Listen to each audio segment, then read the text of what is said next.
Hello বন্ধুরা, সবাই কেমন আছেন? আমি কদিন ধরে ভিডিও দিতে পারিনি, খুব ব্যস্ততার জন্য আমি ভিডিও দিতে পারিনি। এটা আমি যে বাবার বাড়ি গিয়েছিলাম ওই বাবার বাড়ি থেকে আসার দিন এই ভিডিওটা। এখন আমি নালন্দায় চলে এসেছি। আর এখানে আমি তখন ঠাকুরকে বাড়ি যাওয়ার আগে, শ্বশুর বাড়ি যাওয়ার আগে ঠাকুর ঘরে ঢুকে ঠাকুরকে প্রণাম করে নিচ্ছিলাম। আর এখানে আমার মা খুবই কান্নাকাটি করছিল ওই দিন আমরা সবাই চলে আসছিলাম বলে। ছেলেও বুঝতে পারছিল না, তাই ও চুপচাপ দাঁড়িয়ে দেখছে একবার একবার করে, আর কিছু বলছে না। ও ভাবছে কি হলো, সবাই কান্নাকাটি করছে কেন। তো তারপর আমি গাড়িতে বসে শ্বশুরবাড়ির দিকে যাচ্ছিলাম এবং কথা বলার মতো আমার মুড ছিল না, খুবই মন খারাপ হচ্ছিল মার কান্নাকাটি দেখে। মায়ের কান্নাকাটির ভিডিও আমি করিনি, কারণ ওই ভিডিওগুলো পরে দেখলে খুব কষ্ট হবে, মন খারাপ হবে, তাই আমি মায়ের কান্নাকাটির ভিডিওগুলো করিনি। এবার বাবার বাড়ি থেকে বেরিয়ে এসে সোজা আমাদের বাড়ি থেকে যে জায়গা কেনা হয়েছে, তো সেই জায়গায় যাচ্ছিলাম। কারণ যেহেতু চলে আসবো বলে আবার কবে যাব না যাব এই ভেবে ওই জায়গাটার দিকে যাচ্ছিলাম দেখতে। আর ওখানে কাজ হচ্ছিল, ওই সময় মাটি ভরা হচ্ছিল ওই জায়গাটার উপর। তাই দেখুন সামনে হাজবেন্ডও আছে, ওই আমাদের রাস্তা দেখাচ্ছিল তখন। ওই জায়গায় যে মাটি ফেলা হচ্ছিল দুদিন ধরে, দুদিন নয় 3 দিন ধরে মাটি ফেলা হচ্ছিল। তো ওখানে আমার বাবা ছিল, তো বাবাই সব ওখানে দেখাশোনা করছিল, গাড়ি আসছে না আসছে সব হিসাব লিখে রাখছিল বাবা। জায়গাটায় গিয়ে আমি ভিডিও করা শুরু করে দিয়েছিলাম এবং আমার শ্বশুরমশাইও বাড়ি থেকে ফোন করে বলেছিলেন যে বৌমা জায়গাটায় যখন যাচ্ছ একটা ভিডিও করে নিয়ে আসবে।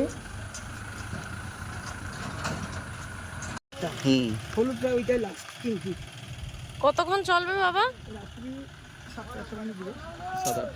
তাহলে বাবা আমি জায়গাটার ওপরে দাঁড়িয়ে পুরো ভিডিও করছিলাম এবং সামনের যে জায়গা ওই জায়গাটায় মাটি ফেলা হচ্ছিল, কিন্তু পেছনের যে জায়গাটা ওটায় তখন মাটি ফেলা হয়নি। তো পরে যদিও ওটাও কভার হয়ে গেছে, ওটাও মাটি ফেলা হয়ে গেছে, কিন্তু পরের দিন আর আমি আসিনি। ব্যাস ওখান থেকে বেরিয়ে আসছিলাম, আর আসার সময় বাবা বাজার করেছিল, তো সেই বাজারগুলো আমাকে দিল শ্বশুরবাড়ি নিয়ে যাওয়ার জন্য। জায়গাটা থেকে বেরিয়ে আসার সময় আবার বাবার জন্য মন খারাপ হচ্ছিল ওই সময়। তো তারপর শ্বশুরবাড়ি চলে এসেছিলাম। বাবার বাড়ি থেকে এসেছিলাম মঙ্গলবার। আর এখানে যে ঠাকুরের বাসনগুলো ধুচ্ছিলাম এটা বৃহস্পতিবার সকালে ছিল, আর ওই দিনই আমরা নালন্দায় চলে এসেছিলাম। এটাও শ্বশুরবাড়ি থেকে বেরোনোর সময় ছিল।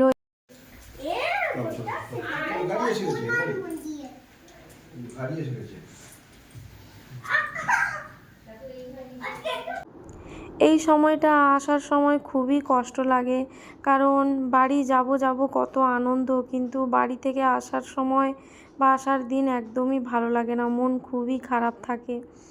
আর আমি যাওয়ার সময় আমার রুমটা আরেকবার দেখে নিচ্ছি, কারণ এখানে অনেক লাফালাফি কত কিছু হয়েছে।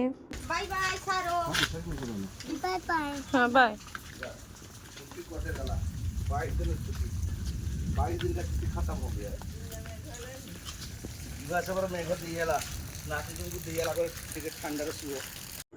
এদিকে ছেলে তখন দাদুর হাত ধরে গাড়ির দিকে যাচ্ছিল এবং ওয়েদারটা এত সুন্দর হয়ে গেছিলো। এই দিন সকাল থেকে রোদ ছিল, কিন্তু দুপুর থেকেই পুরো মেঘলার প্রচুর পরিমাণে বৃষ্টি হয়েছে, কিন্তু এখানে তার কিছুই হয়নি, প্রচণ্ড পরিমাণে গরম এখানে।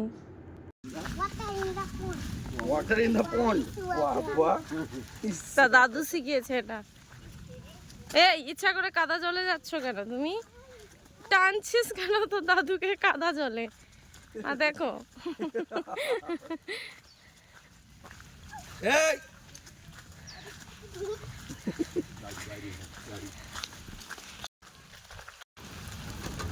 সাবধান, তার সিটটা যেন সিটের উপর আবার না উঠে পারবে। না না কিছু হবে না। শ্বশুরবাড়ি থেকে আসার দিন খুব মন খারাপ হচ্ছিলো এবং ওই দিনও শাশুড়ি মা শ্বশুরমশাই সবাই কাঁদছিলেন।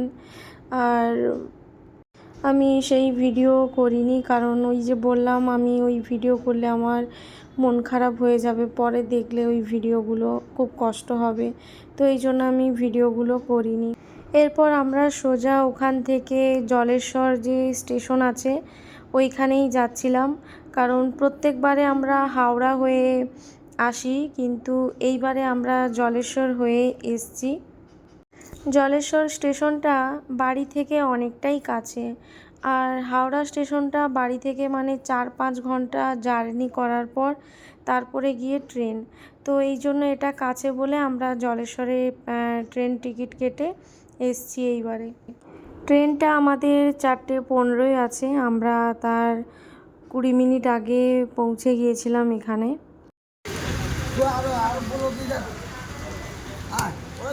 হ্যাঁ,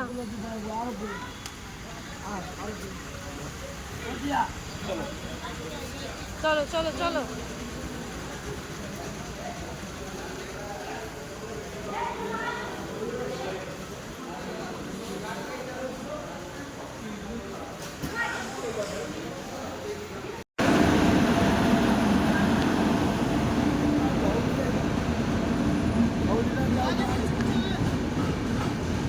ট্রেন আসার আগে সামনে দোকান ছিল, তো ওই দোকানে গিয়ে আমি 2 রকম চিপস নিয়ে নিচ্ছিলাম, কারণ ট্রেনে বসে খাবো বলে। তো একটা ঝাল ঝাল রকমের চিপস দেখা যাচ্ছিল, তাই সেইটা নেব বলে বলছিলাম, উনি দিচ্ছিলেন।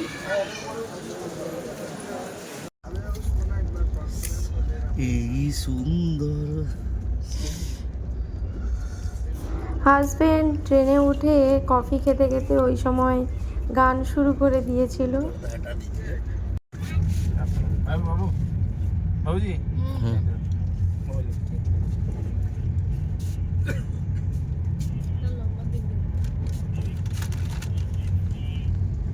এসেছিলাম 10-12 বার এসেছিলাম, এই নদী পাড়ে খেলতাম উইকেট ব্যাট দিয়ে।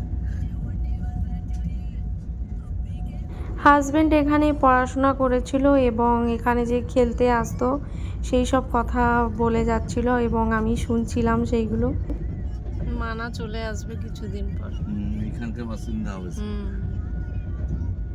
সত্যিকারে কলেজ লাইফ ও স্কুল লাইফ জীবনে একবারই আসে, ওটা আর ফিরে আসবেও না, তো সেইটা দেখে হাজবেন্ড একটু ইমোশন হয়ে যাচ্ছিল। এরপর ট্রেনে আমরা চাউমিন আর পনির পকোড়া কিনে খেয়েছিলাম। এটাও একটা স্টেশন, তবে কি স্টেশন জানি না।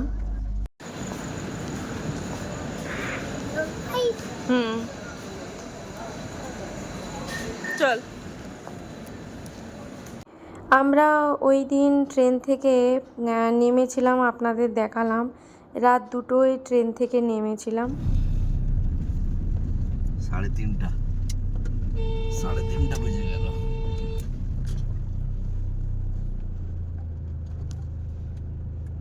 आगे स्कूल में डीपीएस स्कूल बाबा याद आ गया कुछ? याद आ रहा है? हैं? घूम आ गया तो घूम गया तुम्हारा एरिया में आ गया। স্টেশন থেকে স্কুলে পৌঁছতে আমাদের 3:30 বেজে গিয়েছিল। 2 জায়গা থেকে আসার ভিডিও আমি শেয়ার করলাম, আর এবার ভিডিওটা আমি এখানেই শেষ করব। আবার পরের ভিডিওয় দেখা হবে। টাটা।